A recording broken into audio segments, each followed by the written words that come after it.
Bonjour, et bien nous sommes vendredi et Mediapart vous propose un troisième numéro de l'émission À l'air libre, qui est une émission d'information, une émission de témoignage, de récit, une émission de partage aussi.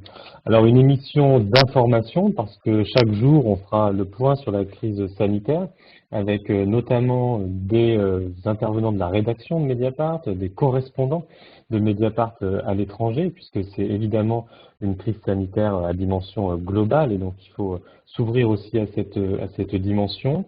Et puis surtout des témoignages, des récits, les vôtres, vous qui êtes confinés ou au contraire qui devez continuer à sortir pour travailler avec plus ou moins de volonté. Donc tout ça aussi, on en parle dans l'émission. À ce titre-là, je vous donne l'adresse à laquelle vous pouvez partager vos propres expériences ou l'expérience de proches qui est susceptible de nous intéresser sur la façon dont on vit cette crise sanitaire actuelle. Donc l'adresse c'est libre, tout attaché en toutes lettres, @mediapart.fr. Hein. Vous pourrez retrouver cette adresse aussi sur notre site. Et puis il y a une autre adresse qui est réservée cette fois-ci pour ceux qui auraient des informations d'intérêt général, des documents d'intérêt général à soumettre à la rédaction.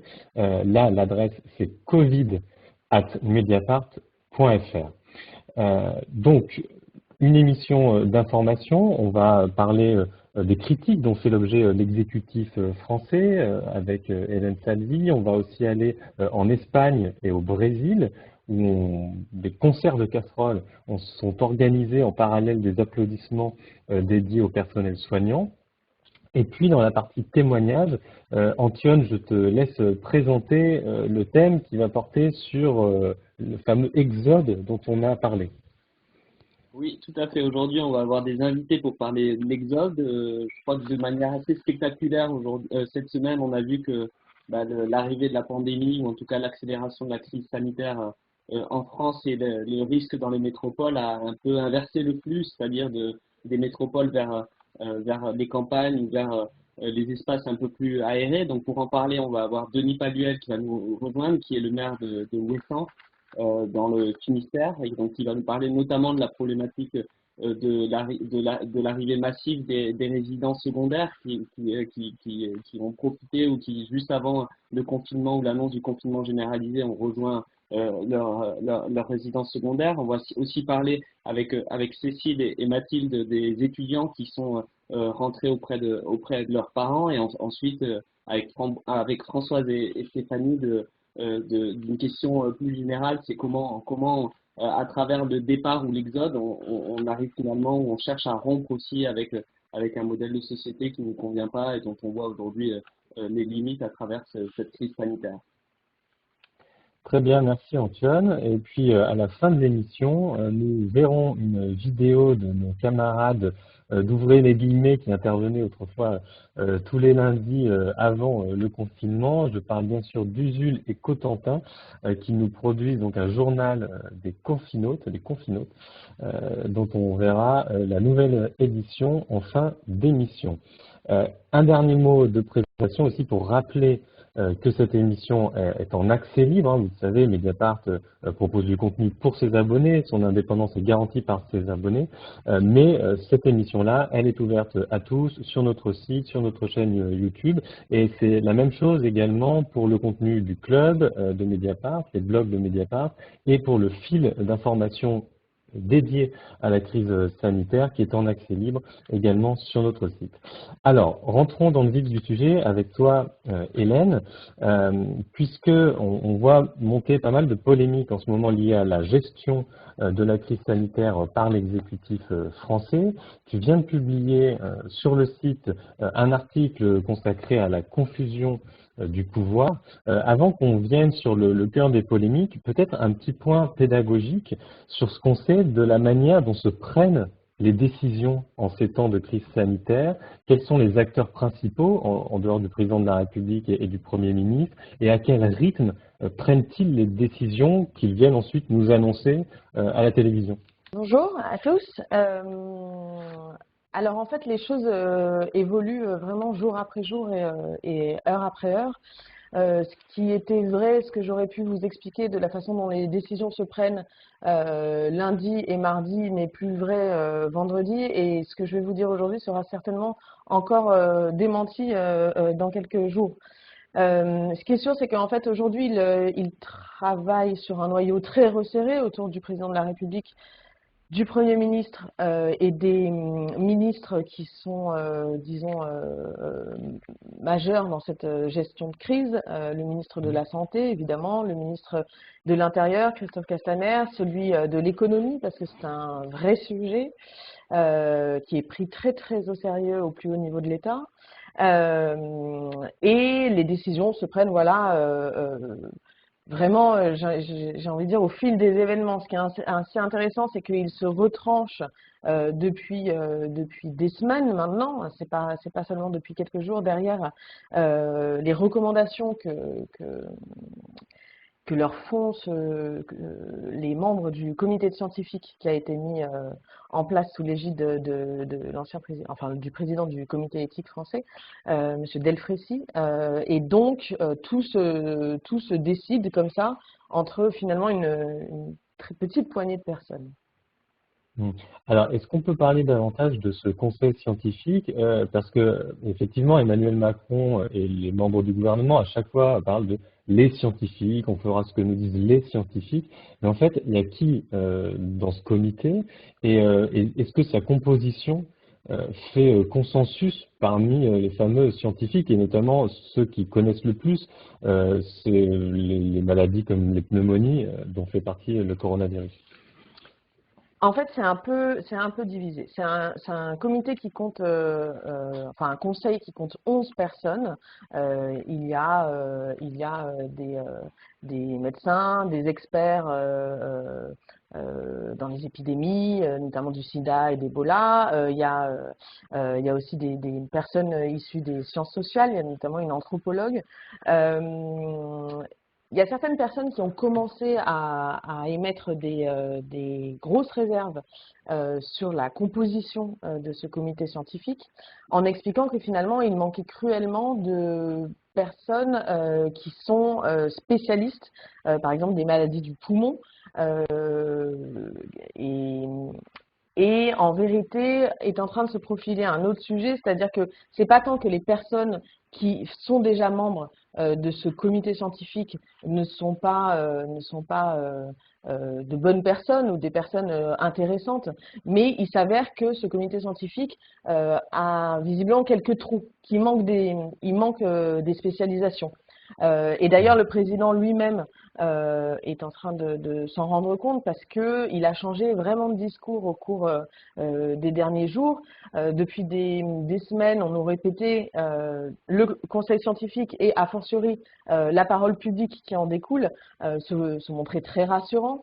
Ce qui du coup engendre énormément de critiques aujourd'hui, y compris politiques, se montrait très rassurant. Là, on est dans une forme un peu de mea culpa, c'est-à-dire que Jean-François Delfrécy a récemment dit effectivement, on avait des alertes, mais moi, à titre personnel, je ne pensais pas que ça prendrait une telle ampleur.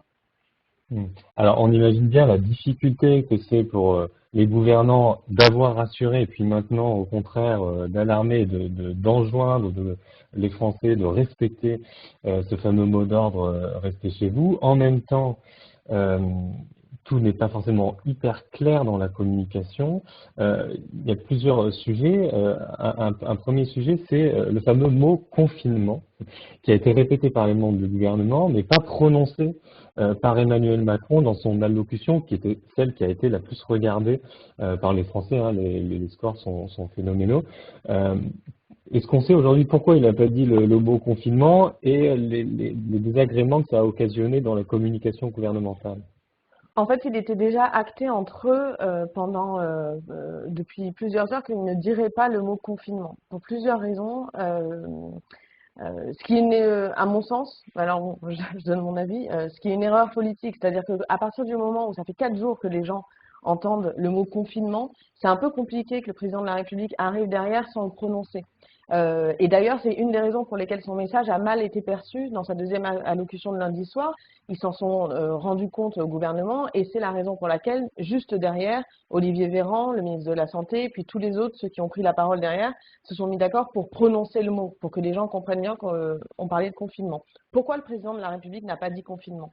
Pour exactement les mêmes raisons qui ont poussé le lendemain Bruno Le Maire à dire il faut que les gens aillent travailler, les gens des métiers indispensables. Alors on expliquera plus tard pourquoi tout ça est ensuite parti encore un peu plus en quenouille, si je peux me permettre cette expression. Il n'a pas prononcé le mot confinement parce que en fait, ils ont aussi les yeux rivés sur ce qui arrive, si ce n'est déjà là, c'est-à-dire la crise économique, la nécessité, malgré le mot confinement, que certaines choses, notamment les chaînes de ravitaillement alimentaire, continuent à fonctionner et ils se rendent compte, j'ai l'impression un peu tard, que c'est pas de l'agriculteur au supermarché, quoi. C'est-à-dire qu'il y a des milliers et des milliers de métiers entre les deux et qu'en fait, tout ça, c'est de trouver un juste équilibre entre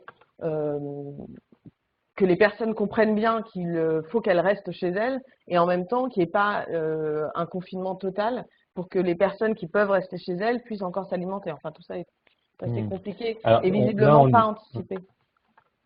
Alors, on est au cœur de la difficulté puisque, bon, par exemple, Yann Philippin dans Mediapart a publié un article autour de Muriel Pénicaud, hein, la ministre qui a demandé, la ministre du Travail qui a demandé à son administration de, je cite, challenger les entreprises qui seraient tentées de baisser le rideau. Il y a toute une polémique qui est née, qui est peut-être en train de se résoudre aujourd'hui autour du secteur du BTP, qui est la seule fédération à avoir vraiment pris la parole collectivement pour dire, ben, nous, il va falloir qu'au moins temporairement on arrête les chantiers, les salariés ont peur.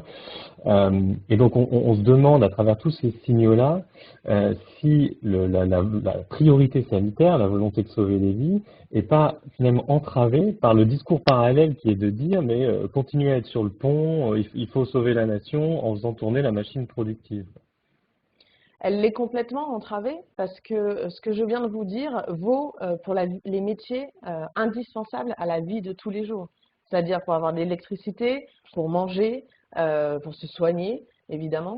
À côté de ça, le problème, c'est que on a, et puis on l'a documenté sur Mediapart, il y a quand même au fond, dans cet exécutif dont la seule boussole quand même depuis le début du quinquennat est une boussole économique. Je veux dire, il ne parle que de ça. Toutes les politiques qui sont menées depuis 3 ans sont des politiques à visée économique, néolibérale. Donc en fait, c'est compliqué aussi, je pense, dans un logiciel de switcher du jour au lendemain. Donc ils essaient encore, malgré l'urgence, de sauver un minimum d'activité économique.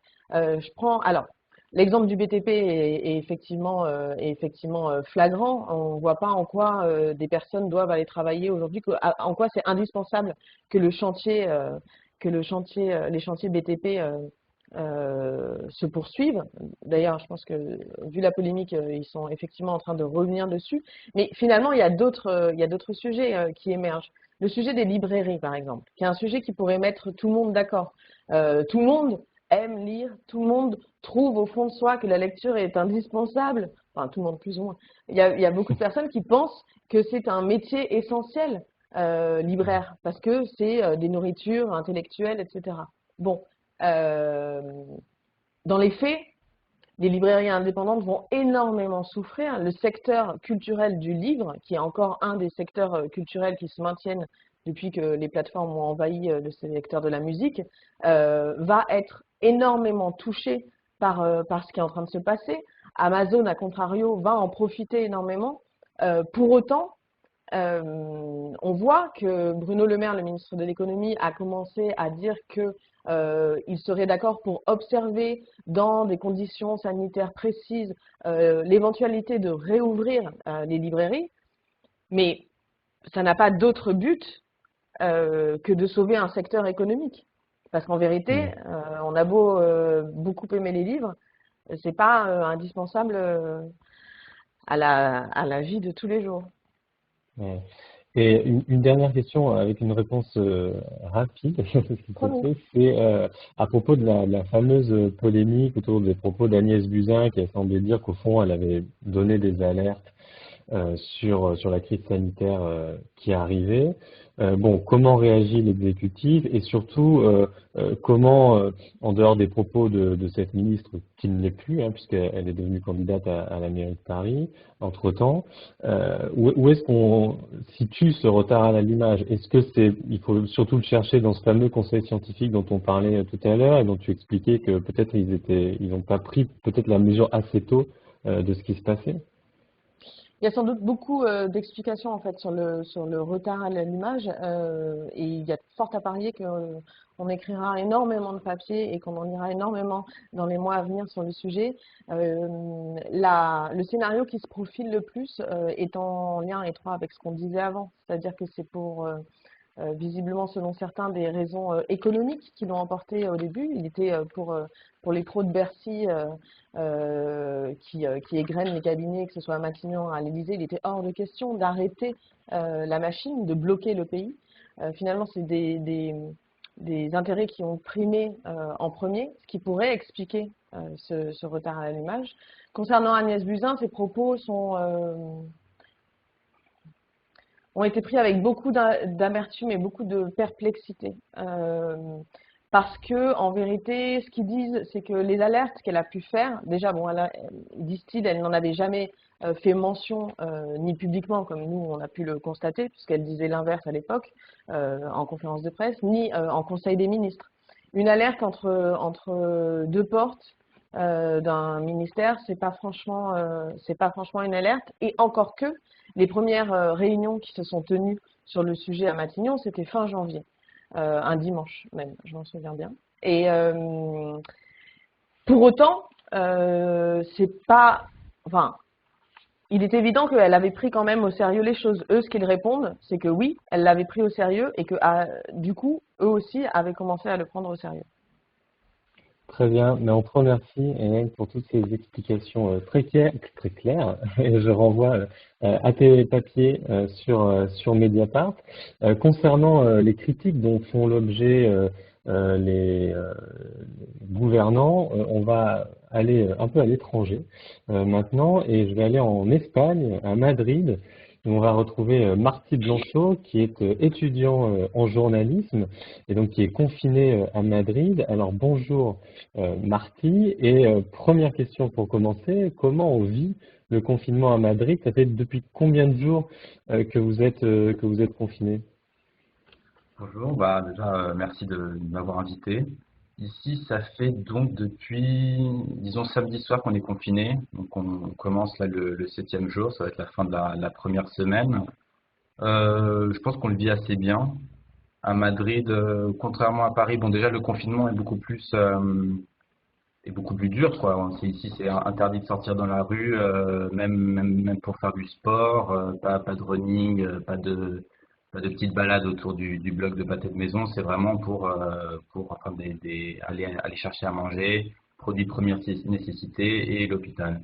Du coup, je pense que les Espagnols eux-mêmes aussi ont réalisé la nécessité de ce confinement. C'est un confinement qui a débuté à Madrid un petit peu avant, parce que dès le samedi, c'est-à-dire un jour avant le décret d'état d'urgence sanitaire, les Madrilènes d'eux-mêmes se sont, disons, pas confinés, mais ont réduit drastiquement leur mouvement. Et bon, personnellement, ça va très bien. Je suis dans un appartement avec 3 autres colocs et on se marche pas encore dessus. Très bien. Quel est le bilan actuellement en Espagne? C'est allé très vite aussi chez vous. C'est ça, oui. Au niveau des chiffres, là, les derniers chiffres que je vais vous donner, c'est ceux qu'on a du ministère de la Santé qui a fait une sorte du ministre de la Santé qui fait une allocution là à midi. Les chiffres à midi, donc c'est 20 000 cas confirmés de coronavirus. De ces 20 000 cas, il y en a environ 1000 personnes décédées. Et toujours dans ces 20 000 cas, il y a 1500 personnes qui sont considérées comme soignées. Considérées comme soignées, c'est-à-dire qu'elles ont pu sortir de l'hôpital. Je précise que ces chiffres, en Espagne, on commence un petit peu à dire que ces chiffres doivent être pris avec des pincettes parce qu'ils ne représentent pas forcément la situation réelle et qu'il pourrait que la situation réelle est sûrement bien plus grave. Pourquoi? Mm. Parce que en Espagne, notamment, il y a eu très peu de tests de dépistage du coronavirus en comparaison, par exemple, à la Corée du Sud, donc à, disons, à une population plus ou moins égale. Mm. Ouais, cette problématique des dépistages, on la connaît aussi en France. Je rappelle qu'aujourd'hui, alors pour ce que valent les chiffres à cette échelle, hein, dans le monde entier, on parle de 10 000 victimes actuellement du coronavirus. Alors, il y a une particularité en Espagne et à Madrid notamment, c'est que comme en France, vous applaudissez aux alentours de 20 heures le personnel soignant, mais vous faites aussi des concerts de casseroles. On va regarder une vidéo qui a été partagée sur Twitter par un député d'Izquierda Unida, hein, c'est un petit parti de gauche radicale en Espagne. On regarde la vidéo et on se retrouve juste après.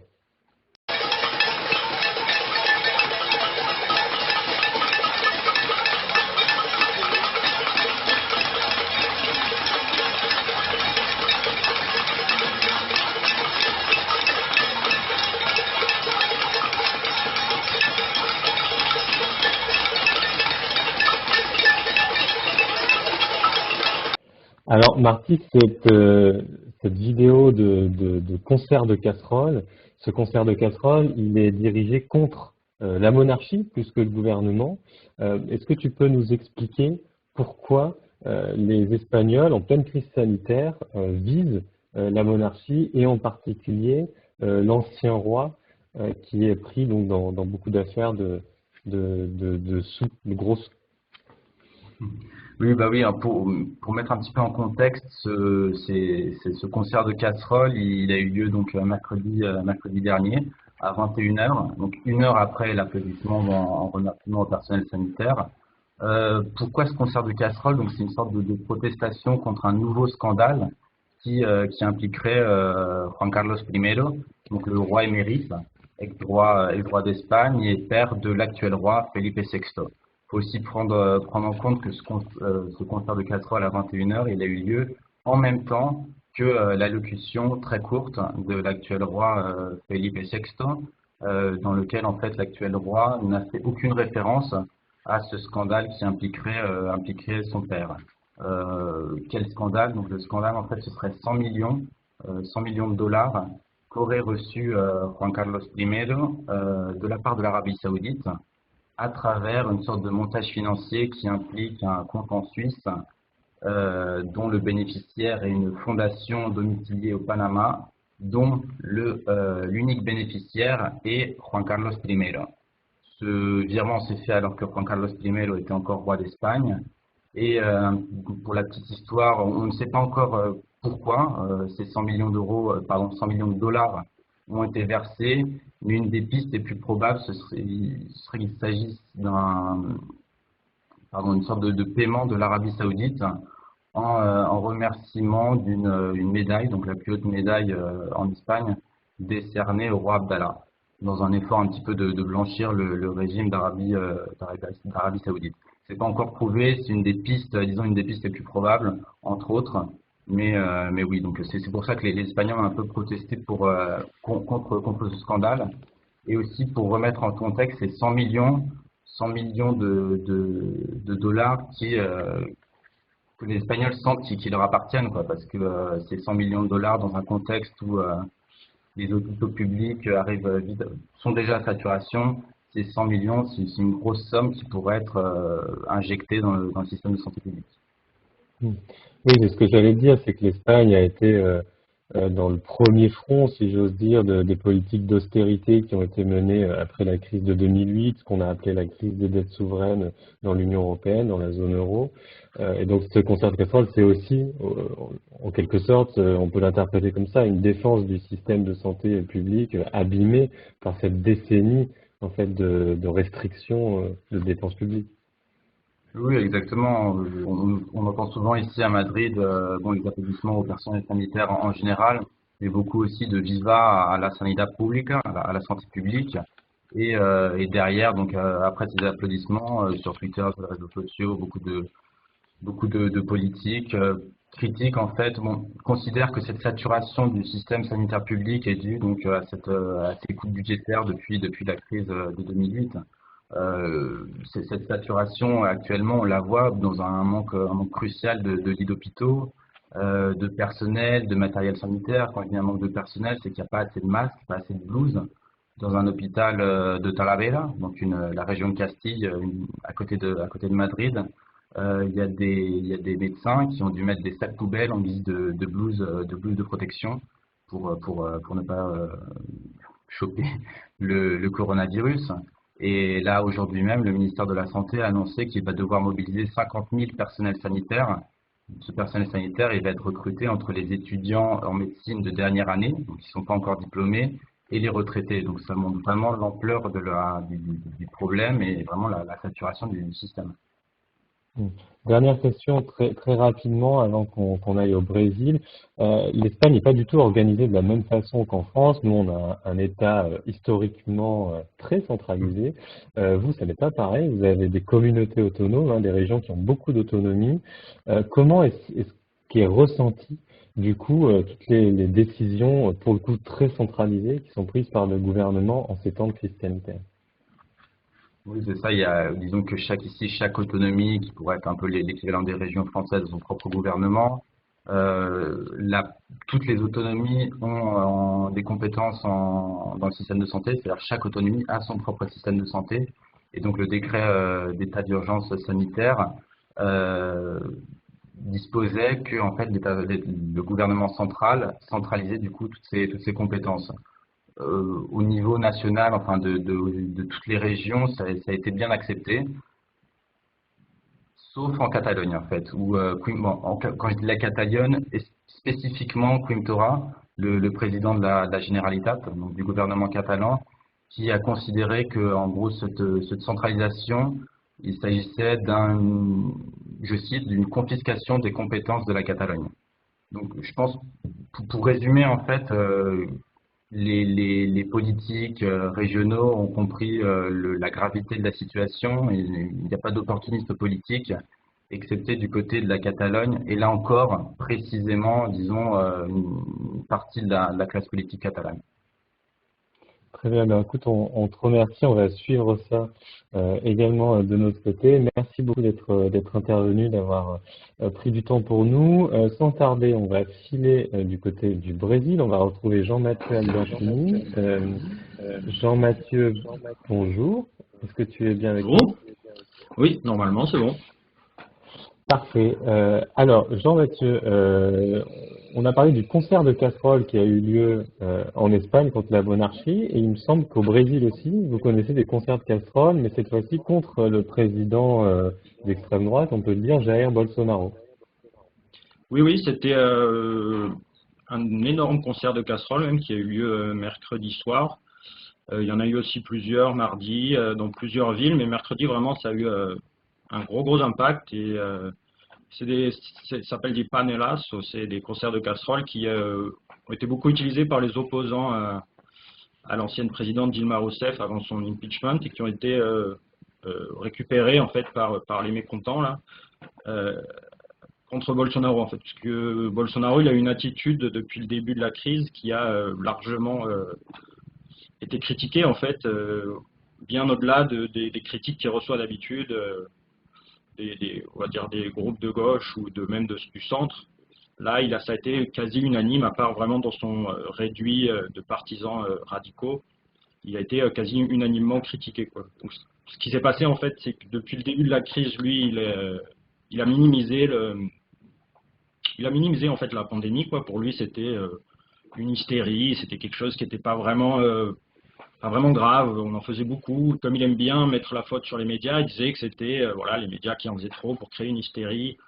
Il y a toute une histoire de théorie de la conspiration derrière. Pour lui, c'était la Chine qui a fait exprès de laisser partir ce virus pour mettre à mal l'économie de l'Occident. C'est des choses qu'il ne disait pas comment dire, clairement, mais qu'il laissait entendre à tous ses partisans. Donc voilà. Enfin, du coup, pour lui, c'était pas important, quoi. Le 15 mars, il y a eu une énorme manifestation, enfin une énorme, non d'ailleurs pas si énorme, mais il y a eu des manifestations de partisans de Bolsonaro qui souhaite en gros la fermeture du Congrès, du tribunal suprême. Et donc Bolsonaro a plus ou moins encouragé cette manifestation. Des fois il disait qu'il l'encourageait, des fois il disait ah non, non, il ne faut pas. Mais bref, il l'a encouragé, si on résume. Et au final, une partie de cette manifestation s'est retrouvée devant le palais présidentiel et lui, il est descendu alors qu'il était censé être en quarantaine parce qu'il revenait des États-Unis ou avec une délégation où aujourd'hui, je crois qu'ils sont 22 sur 64 personnes qui étaient dans cette délégation. Et donc lui s'est quand même rendu au contact de la foule. Il a brisé sa quarantaine pour aller au contact de la foule, faire quelques photos. Des gens ont calculé, il a touché 272 personnes, sachant qu'il était probablement porteur, mais il y a eu deux tests négatifs après, un avant pardon, et un après, mais il n'a jamais montré les résultats, donc on ne sait pas vraiment. Et puis il était en quarantaine, donc il aurait dû rester confiné, ce qu'il n'a pas fait. Et tout ça pour aller voir des manifestants qui demandaient la fermeture du Congrès. Donc ça a été vraiment le moment clé qui a fait que les critiques se sont tout de suite concentrées sur lui, quoi. Et alors, depuis, oui. Paradoxalement, en même temps qu'il minimise la situation, il y a eu l'état de calamité publique qui a été déclaré, des frontières fermées. Quelles sont les principales actions qui ont été menées malgré tout par le pouvoir pour limiter l'épidémie? C'est très étrange en fait, parce qu'il n'y a eu que l'état de calamité publique qui a été signé, mais c'est plus une question pour réellement libérer des fonds, pour pouvoir aller au-delà d'une limite fiscale qui avait été votée il y a 2 ou 3 ans. Donc c'est plus pour ça que l'état de calamité publique sert, donc c'est important aussi, mais sans ça, c'est encore très brouillon en fait. Comme même après le 15 mars, même après les critiques, le 18 mars, il a fait une conférence, il a fait 2 conférences même, pour essayer de montrer qu'il était impliqué, mais ça n'a pas du tout convaincu. Quoi. On a l'impression qu'il passe plus de temps à essayer de se défendre, à essayer de récupérer la main, à essayer de récupérer la narrative, comme il dit ici, la main pour pouvoir dire que le récit, voilà, merci. Que vraiment essayer de combattre le coronavirus. Quoi. Il y a des choses qui sont mises en place, mais on a l'impression que c'est plus de l'administratif, c'est plus certains ministres, mais tout est en retard en fait. Le ministre de l'économie a essayé de prendre des mesures, mais il a fallu au moins 10 jours pour le convaincre d'abandonner son dogme néolibéral auquel il est très très attaché. Et puis même là, il a mis des mesures, mais qui sont très très timides. Par exemple, pour les travailleurs informels, qui sont quand même 40% des emplois au Brésil, ils ont promis 200 reals par mois, ce qui donne à peu près 30 euros. En gros, ça fait 1 euro par jour. C'est absolument insuffisant. Ils ont annoncé qu'ils allaient augmenter la Bolsa Família, qui est un programme assez important pour les plus pauvres. Et au final, malgré les annonces, ils en ont quand même coupé 150 000 à peu près, 160 000, on l'a su ce matin. Donc c'est très très imprécis. Et en fait, le gouvernement fédéral, on a l'impression qu'il est en train de prendre la mesure de ce qui passe. Mais en même temps, comme il y a le principal, le président, il n'a pas l'air très très impliqué. Il y a un manque de cap, quoi. Donc, en gros, ce qui se passe.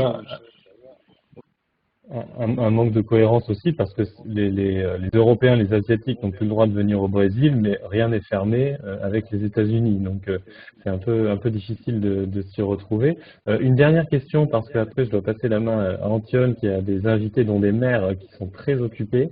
Une dernière question quand même sur les soignants brésiliens, parce que le système de santé brésilien, comme partout ailleurs, va être en première ligne, des malades qui vont affluer, avec en plus des situations d'économie informelle, de gens qui n'ont pas vraiment la même citoyenneté sociale qu'il peut y avoir dans des pays riches comme les nôtres. Est-ce que les soignants là-bas sont inquiets, mettent des alarmes? Est-ce que ça monte très fort au Brésil? Oui, généralement, tout le monde est très inquiet là. De toute façon, le système de santé universel ici, le système de santé publique, il est très très précaire à la base. Il est déjà surchargé de base. En plus, le Brésil ne fait pas face seulement à cette pandémie. Il y a aussi une épidémie maintenant dans le nord-est qui se déclare là, de H1N1. Il y a la dengue qui est régulièrement là aussi. Donc tout ça surcharge les hôpitaux. Donc il y a un manque de lits, il y a un manque de respirateurs qui sont, il y en a 60 000 je crois, donc c'est pas mal, mais ils sont très mal répartis. Donc il y a des régions où il n'y en a pas, il y a des régions où il y en a très peu. En fait, il y a quatre grosses inquiétudes au-delà des soignants. Donc il y a déjà les habitants les plus pauvres, les habitants des favelas qui n'ont pas les moyens de prendre les précautions nécessaires. Par exemple, se laver les mains régulièrement, quand il y a des coupures d'eau sans cesse, c'est compliqué. Le confinement, quand on habite à 6 dans un 2 pièces, c'est compliqué. Quand le voisin il est à 1 mètre, parce que la maison d'en face, elle est à 1 mètre, parce que les rues sont petites, c'est aussi compliqué. Voilà, il y a des gens qui essaient d'informer aussi, parce qu'il y a un manque d'information. Mais c'est voilà, très compliqué dans les favelas, c'est compliqué pour les autochtones aussi. Notamment parce qu'ils font partie des groupes à risque. Il y a des modifications dans les alimentations qui font qu'il y a beaucoup de diabète chez les autochtones. Donc si le virus touche une communauté d'autochtones, ça risque d'être très grave. Et encore plus si ça touche les autochtones qui sont isolés, c'est-à-dire qui n'ont pas de contact avec l'État. Eux, ils ont vraiment aucune défense immunitaire pour ce genre de maladie, donc ça serait vraiment une catastrophe. Et le dernier point qui est très, très inquiétant, c'est dans les prisons. Donc ça, c'est un peu ce que vous en avez parlé hier pour le cas de la France, mais ici, c'est vraiment un problème parce que déjà, il y a une surpopulation qui est vraiment énorme et bon, les mesures qui sont prises sont ridicules, quoi. Là, la dernière mesure qui a été prise par le ministre de la Justice était donc d'isoler les cas potentiels, sauf que tout le monde est d'accord pour dire que c'est une utopie. Ils ont dit en deuxième recours, on peut tracer une ligne blanche au milieu de la cellule pour séparer les gens. C'est très très limite, quoi. Alors, donc voilà, il y a tout un tas. C'est compliqué de résumer, mais en gros, il y a beaucoup de points faibles qui sont très très inquiétants pour le pays. Ben, on te remercie beaucoup, Jean-Mathieu, d'avoir pris le temps toi aussi d'être intervenu. Merci à tous nos invités de cette première partie. Et donc pour les témoignages autour du fameux exode dont on a parlé des urbains vers les campagnes, je passe la main à mon collègue Antoine Rouget. Oui, bonjour à tous, merci Fabien. Donc voilà, donc je pense qu'on peut rentrer assez rapidement dans le sujet. Effectivement, on est avec notamment Denis Paluel qui est le maire de Ouessant et qui a un agenda, on l'imagine bien, assez contraint.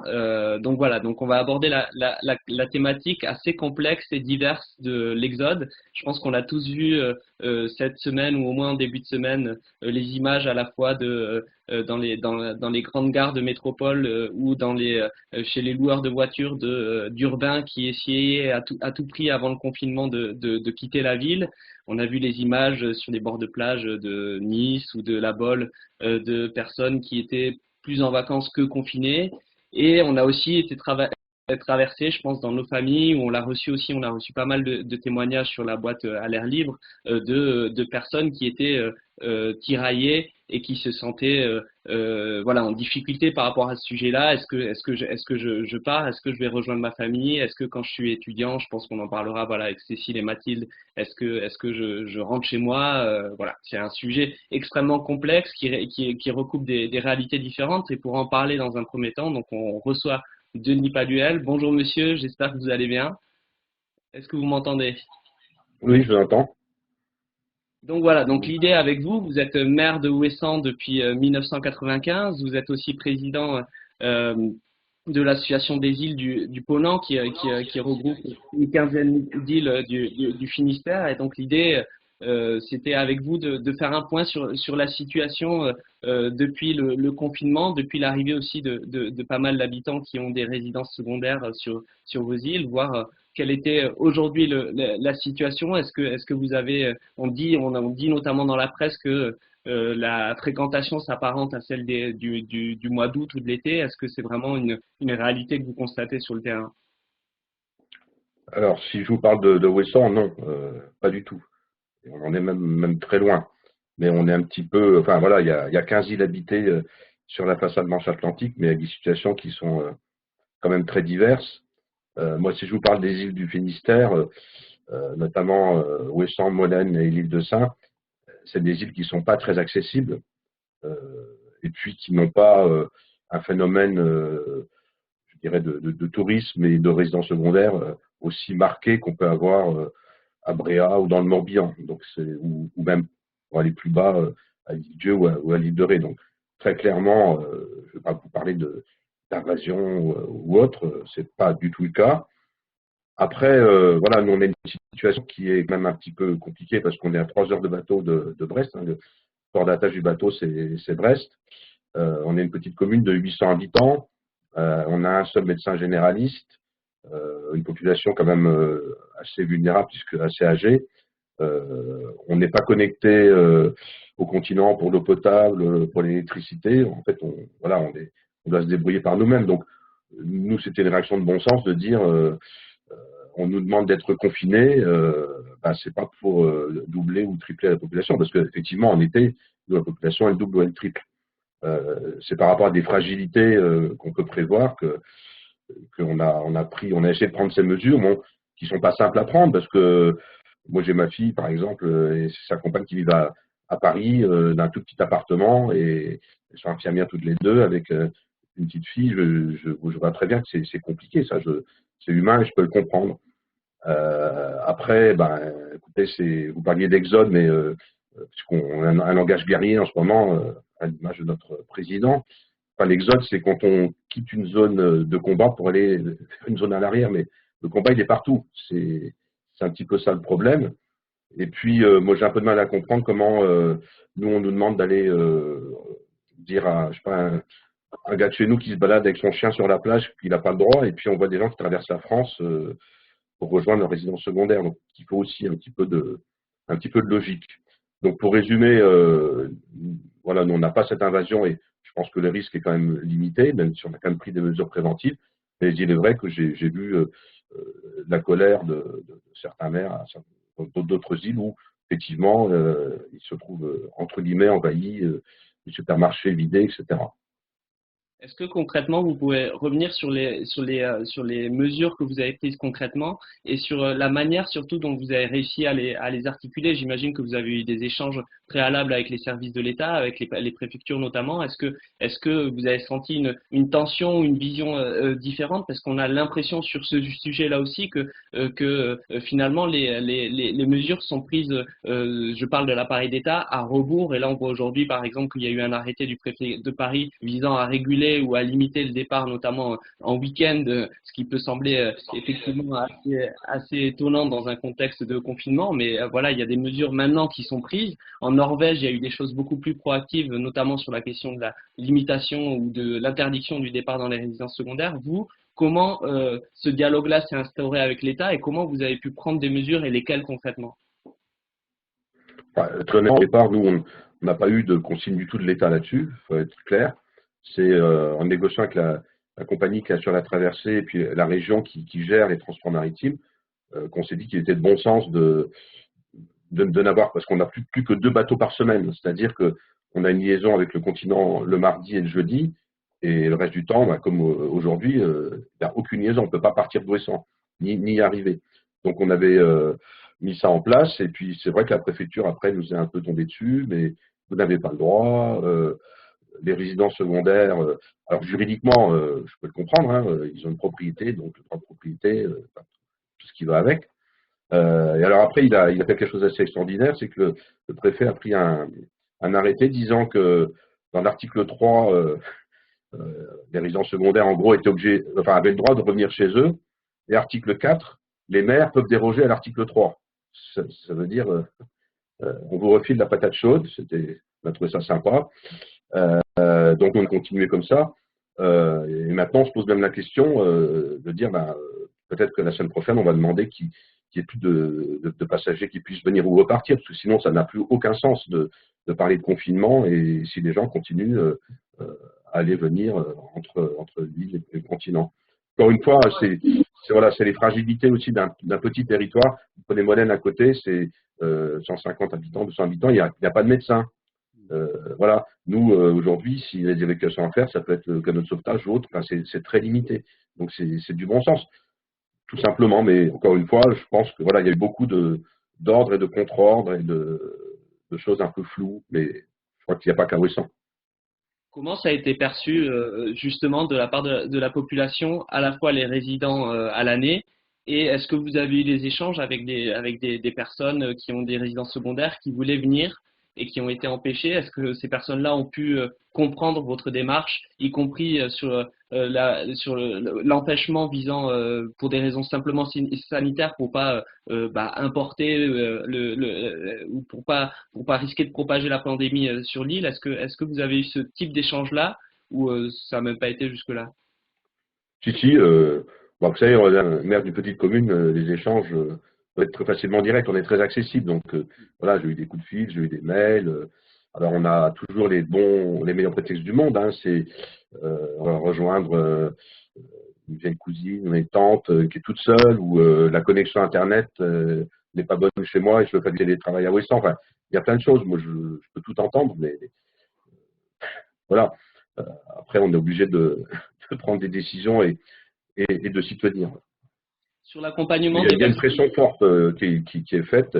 Et puis les habitants de l'île, bah, effectivement, ils auraient du mal à comprendre que on ouvre les portes. Voilà, il y a une période où, en général, il y a personne qui vient. Donc, je pense que ça serait totalement contradictoire. Après, moi, je fais toujours attention aussi à dire que c'est pas une histoire de rester entre Iliens parce qu'on serait préservé.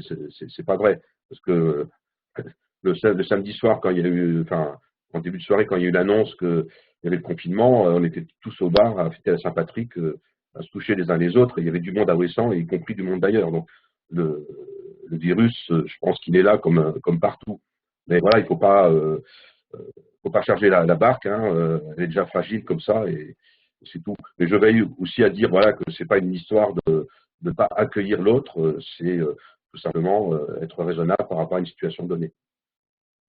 Une dernière question qui touche les métropoles, mais aussi et surtout peut-être les petites communes sur la question de l'accompagnement des personnes fragiles, isolées ou qui ne peuvent pas se déplacer. Est-ce que vous avez réussi à vous saisir du problème?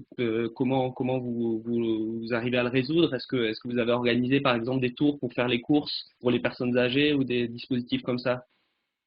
Oui, bah c'est vrai que dans une petite commune, enfin je dirais une commune avec le personnel communal, que je tiens à choisir à ça, eh bien on a quand même des grandes relations de proximité, donc qui permettent voilà, de réagir collectivement à ces problèmes-là. Donc on a tout simplement un service d'aide à domicile, on a un registre avec les noms des personnes, et j'ai une employée du CCAS qui les appelle régulièrement. On a des aides à domicile qui vont les voir, donc il y a toute une chaîne comme ça qui s'est organisée spontanément. Voilà, il y a beaucoup de choses qui se font comme ça, sans avoir spécialement de consignes, mais c'est des choses de bon sens. C'est peut-être le système D, dira-t-on, mais ça fonctionne et on espère qu'on ne laissera personne oublié ou de côté dans cette situation un petit peu angoissante. Et vous n'avez aucun problème d'approvisionnement en vivres si par exemple vous devez fermer ou empêcher les arrivées de bateaux, est-ce que vous avez des ressources suffisantes ou des réserves? De l'eau, on en a parce qu'il y a beaucoup plu. L'électricité, comme je vous le disais, bon, c'est une centrale thermique. Actuellement, on a un groupe en panne et depuis 2 jours, il y a des agents qui travaillent d'arrache-pied pour le remettre. Voilà, donc on a l'électricité, mais le grain de sable, le moins de grain de sable peut rendre les choses très fragiles. Quant au magasin, il y a un petit peu le phénomène comme partout où les gens viennent stocker, donc les rayons se vident assez vite et quand vous n'avez plus rien le jeudi, il faut attendre le mardi pour que ça soit ravitaillé. Donc, il faut faire attention aussi.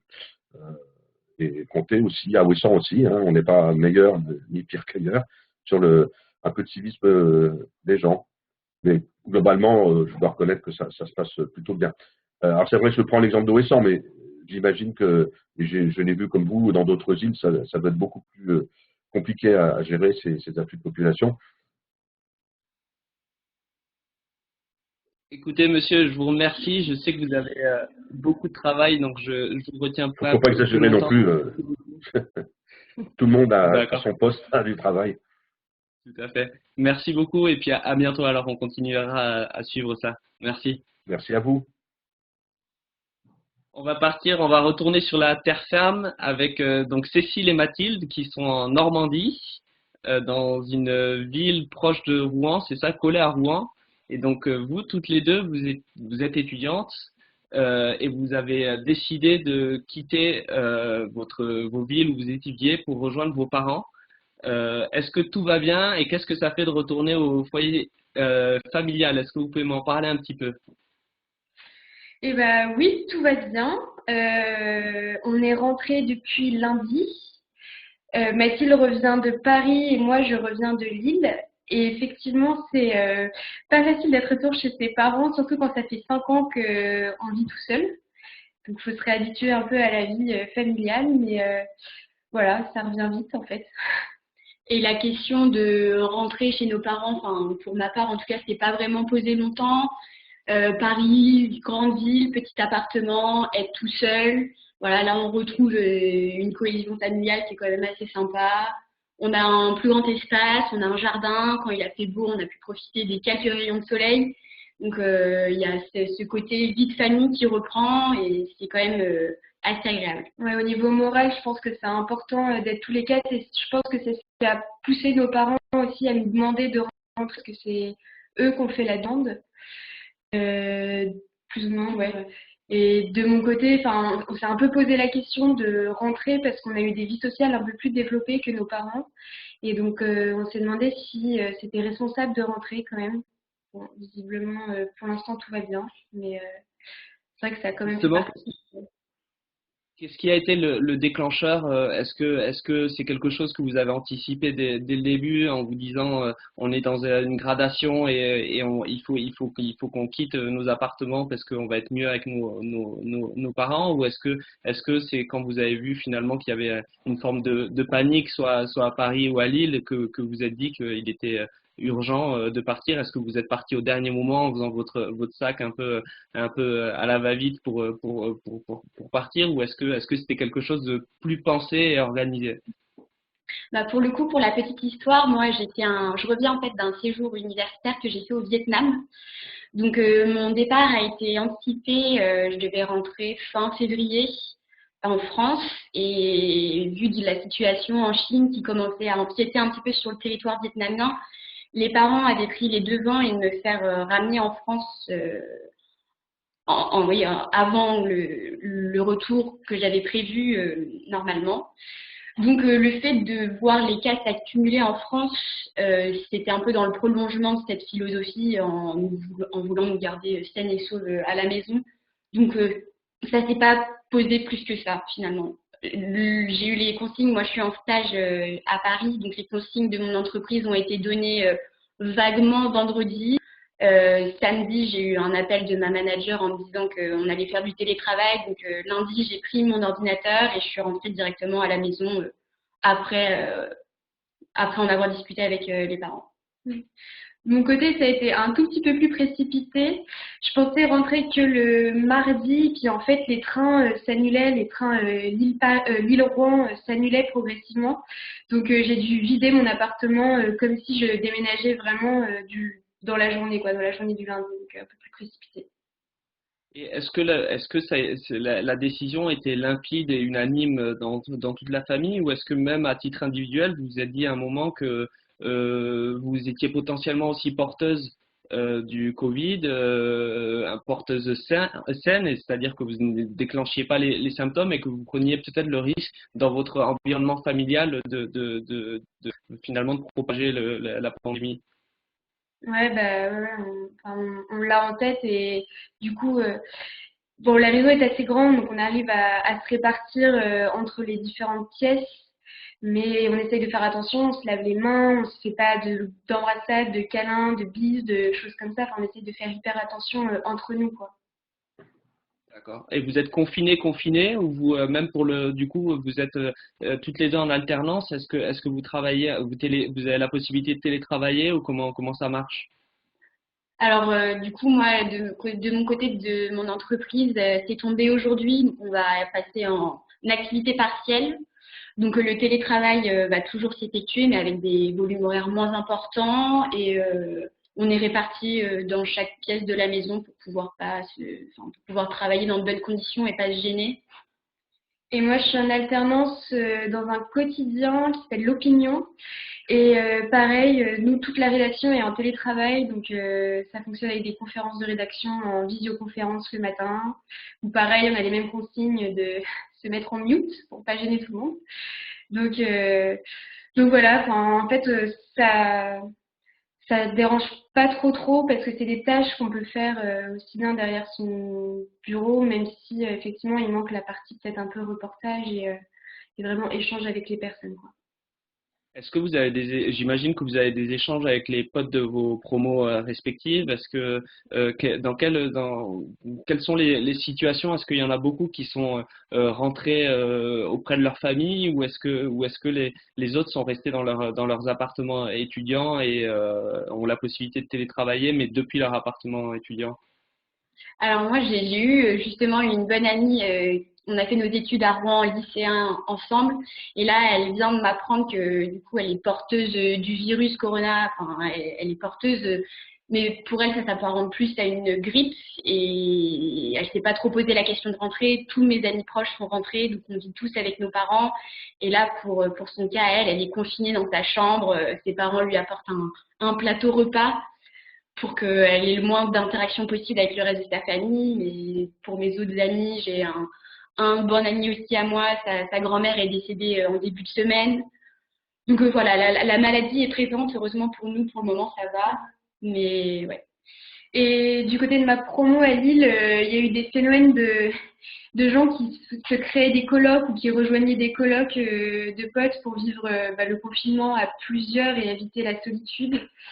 Et après, pareil, comme c'est un milieu très journalistique, toutes les rédactions ont des instructions différentes. Donc, ceux qui sont en alternance en télé, ils ont le droit de faire du télétravail. Et pour la plupart, ils pourront reprendre leur travail qu'à partir du mois d'avril, qui correspond à la date à laquelle on devait reprendre l'alternance. Donc on est une profession évidemment assez privilégiée, parce que je rappelle que je crois selon le ministère du Travail, 3/5 des salariés ne peuvent pas télétravailler. Écoutez, je vous remercie toutes les deux. Je vous souhaite bon courage.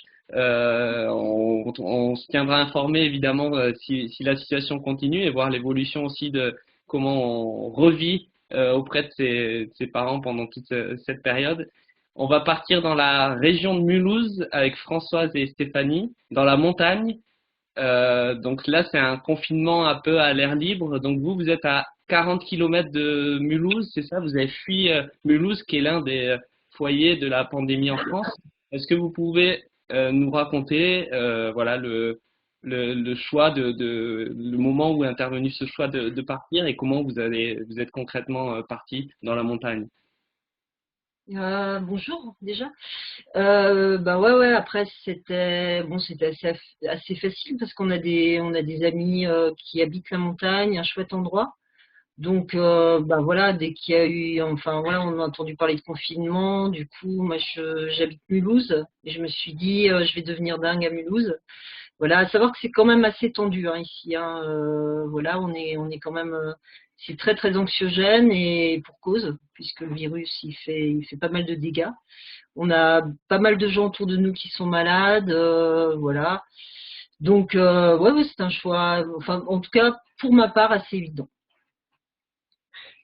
C'est clair, pour ma part aussi, j'habite à 20 km de Mulhouse, et dans un petit immeuble où je ne me sentais pas trop en sécurité non plus.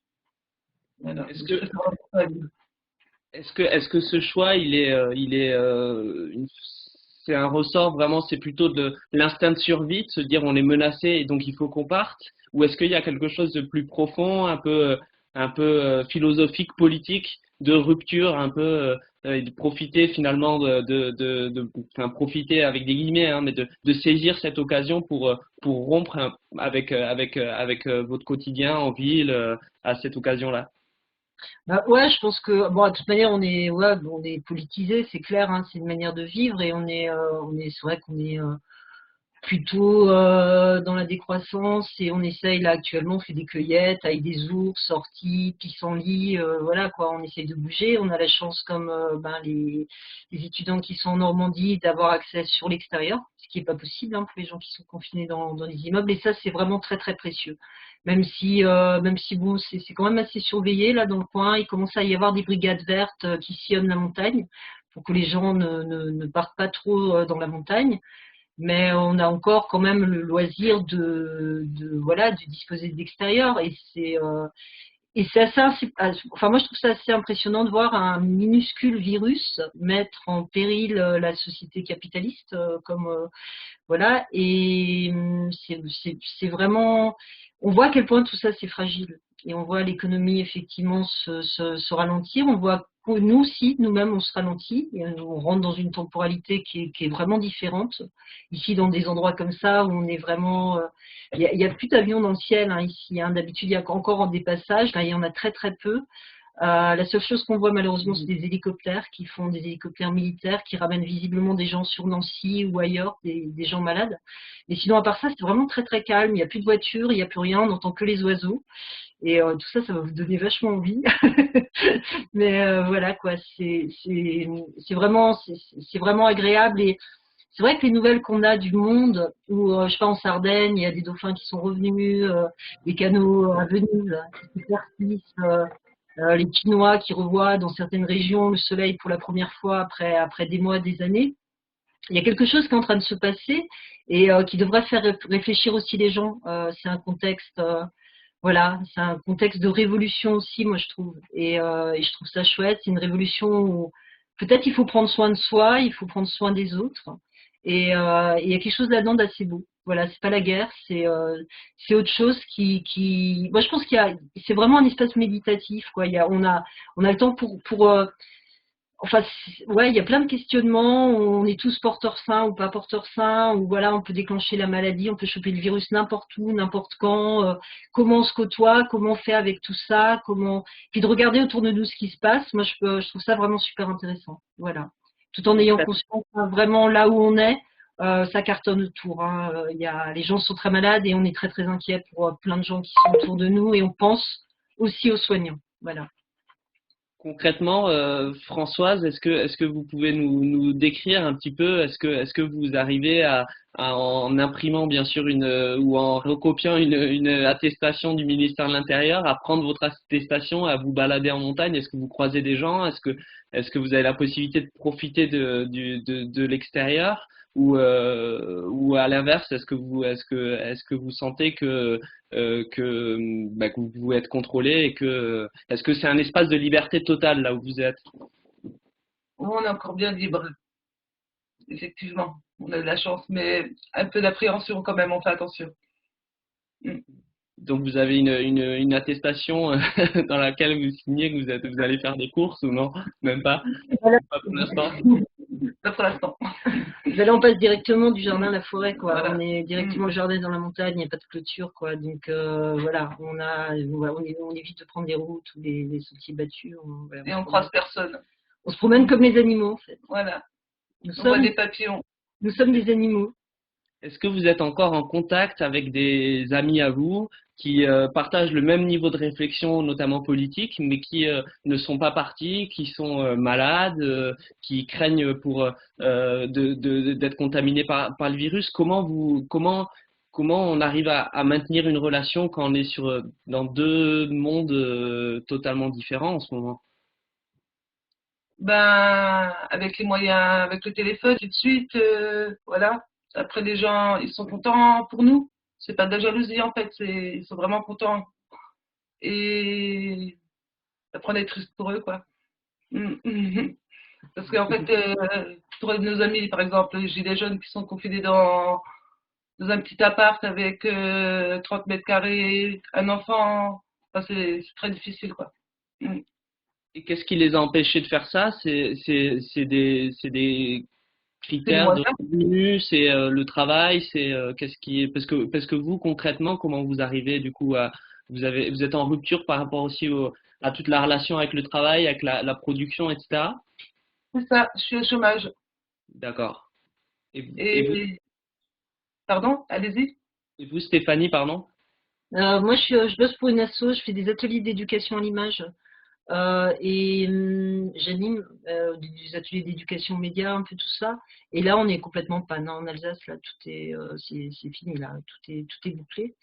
Donc voilà, j'ai du temps et je suis plutôt contente, quoi.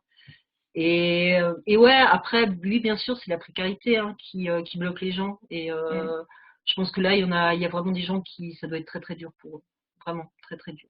Voilà. On pense à eux. Ouais.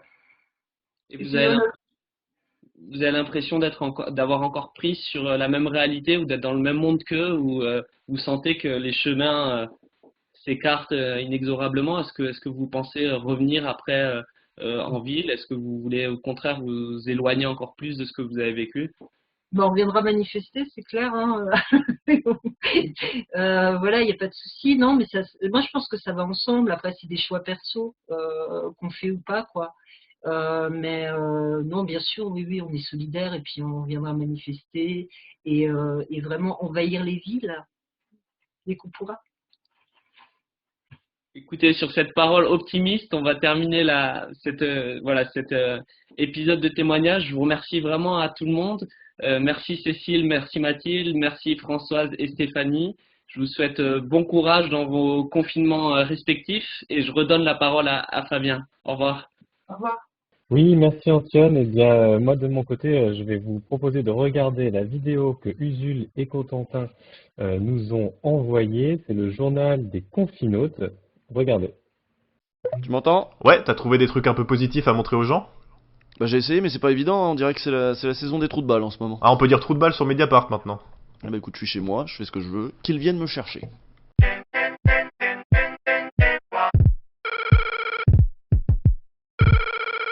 On va commencer par une initiative qui s'appelle En Première Ligne. Ah oui, je vois ce que c'est les dealers de Melun là qui ont fait de la pub pour leur point de vente sur Snapchat, j'ai vu l'article sur Le Parisien. En fait, ils ont décidé de faire la promo de leurs tarifs et de leurs produits en s'habillant avec des combinaisons à la Breaking Bad et des masques. Un bon moyen pour eux de relancer le commerce de cannabis et de coke en ces périodes difficiles pour les commerces non essentiels. Non, En Première Ligne ça parle pas de coke, quoique ça aurait été bien trouvé comme titre, mais non, c'est pour aider ceux qui sont en première ligne, donc les soignants ou tous ceux qui bossent, pour leur proposer des coups de main en tout genre. Je propose qu'on écoute ce garçon, c'est un des fondateurs de la plateforme. Il y a l'écosystème un peu numérique qui est en train de se mettre en place, les gens qui ont des bonnes idées. Nous, on a voulu s'ajouter à ça. On est un peu tous dans le même bateau et qu'il y a une vraie solidarité qui s'est créée instantanément. Alors, si Norman c'était Carapuce et que Dupond-Moretti c'était Tortank, je pense que lui c'est un Carabaf. Bah, écoute ce qu'il dit, Carabaf. J'ai réfléchi un peu en termes tout simplement d'équilibre statistique et je me suis dit qu'il y allait y avoir du boulot. Putain, c'est vrai ça, je pense jamais à réfléchir en termes d'équilibre statistique. Ouais, c'est pour ça que toi t'es pas disruptif. On pensait être le Tinder contre le coronavirus à une époque parce que on a utilisé la nomenclature match. Donc en fait, ils ont ubérisé la solidarité, mais c'est qui? C'est des connards d'école de commerce encore? Attends, c'est pire que ça. Leur initiative, elle a fait le tour des médias. On en a parlé, beaucoup en bien. Même Squeezie en a parlé dans une vidéo à 3,5 millions de vues. Il y a un site qui a été créé du coup pour faire face aussi à l'épidémie et qui est génial, qui s'appelle enpremiereligne.fr. Donc ça a fait le buzz, un bon buzz, et c'est là que ça a intéressé Loris Guémard et Tony Le Pennec, deux journalistes d'arrêt sur image. Ils ont tiqué sur un truc. Les trois amis à l'origine du site, ce sont trois marcheurs, trois macronistes qui ont été impliqués dans LREM et qui en plus possèdent une entreprise de com politique. C'est incroyable le capitalisme quand même, c'est la Startup Nation qui a détruit l'hôpital, mais c'est la Startup Nation qui viendra vous sauver. Ils ont honte de rien, ces salopards, c'est hallucinant. Moi je croyais que c'était un truc sympa, en fait non, c'est trois péteux qui profitent de la crise pour se faire un nom, qui font un coup de com' phénoménal sur le dos des difficultés des soignants, mais putain, mais on est où là? Bon, sur une note plus positive, je voulais parler de l'initiative de Renaud Capuçon, le violoniste. Tous les jours, il a décidé de nous interpréter un morceau pendant le confinement. Voilà, écoute, ça va te détendre un peu peut-être.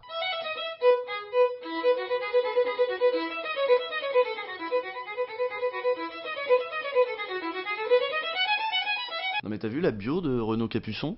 Qu'est-ce qu'elle a la bio de Capuçon? Il est de droite, c'est ça? Évidemment qu'il est de droite! Regarde, il aime la poésie, le tennis et le ski, c'est pas de droite ça? Comme par hasard, y a pas marqué j'aime la télé-réalité, le loto, le barbecue, les bagarres dans les bars. C'est vrai qu'il a pas une tête à se battre dans les bars.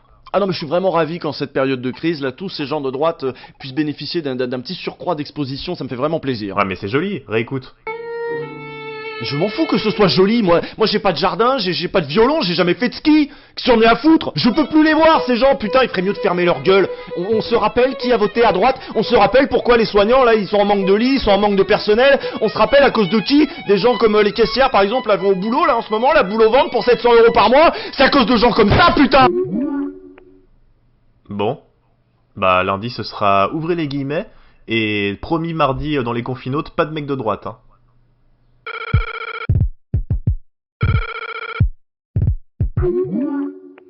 Eh bien, merci à vous d'avoir suivi ce nouveau numéro d'Alerte Libre. C'est l'émission quotidienne de Mediapart, mais pour le bien des journalistes de Mediapart et de tous ceux qui le font, on va faire une pause ce week-end. Et puis, on se retrouve lundi. Il y a déjà plein de choses de prévues au programme. Donc, rendez-vous lundi soir pour un nouveau numéro et puis toute la semaine qui suivra pour cette émission en clair, en direct. Si vous avez des témoignages personnels sur la façon dont vous vivez le confinement ou dont vous aimeriez vivre le confinement, mais vous ne pouvez pas parce que vous travaillez, eh bien, il y a cette adresse Alerte Libre, tout attaché, @mediapart.fr. Si vous avez des informations d'intérêt général, vous pouvez écrire à covid@mediapart.fr. Merci, prenez soin de vous et à très vite.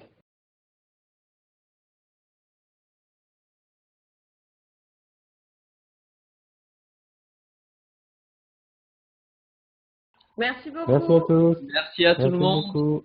Bon courage.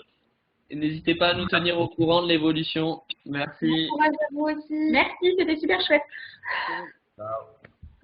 Ciao. Ciao tout le monde.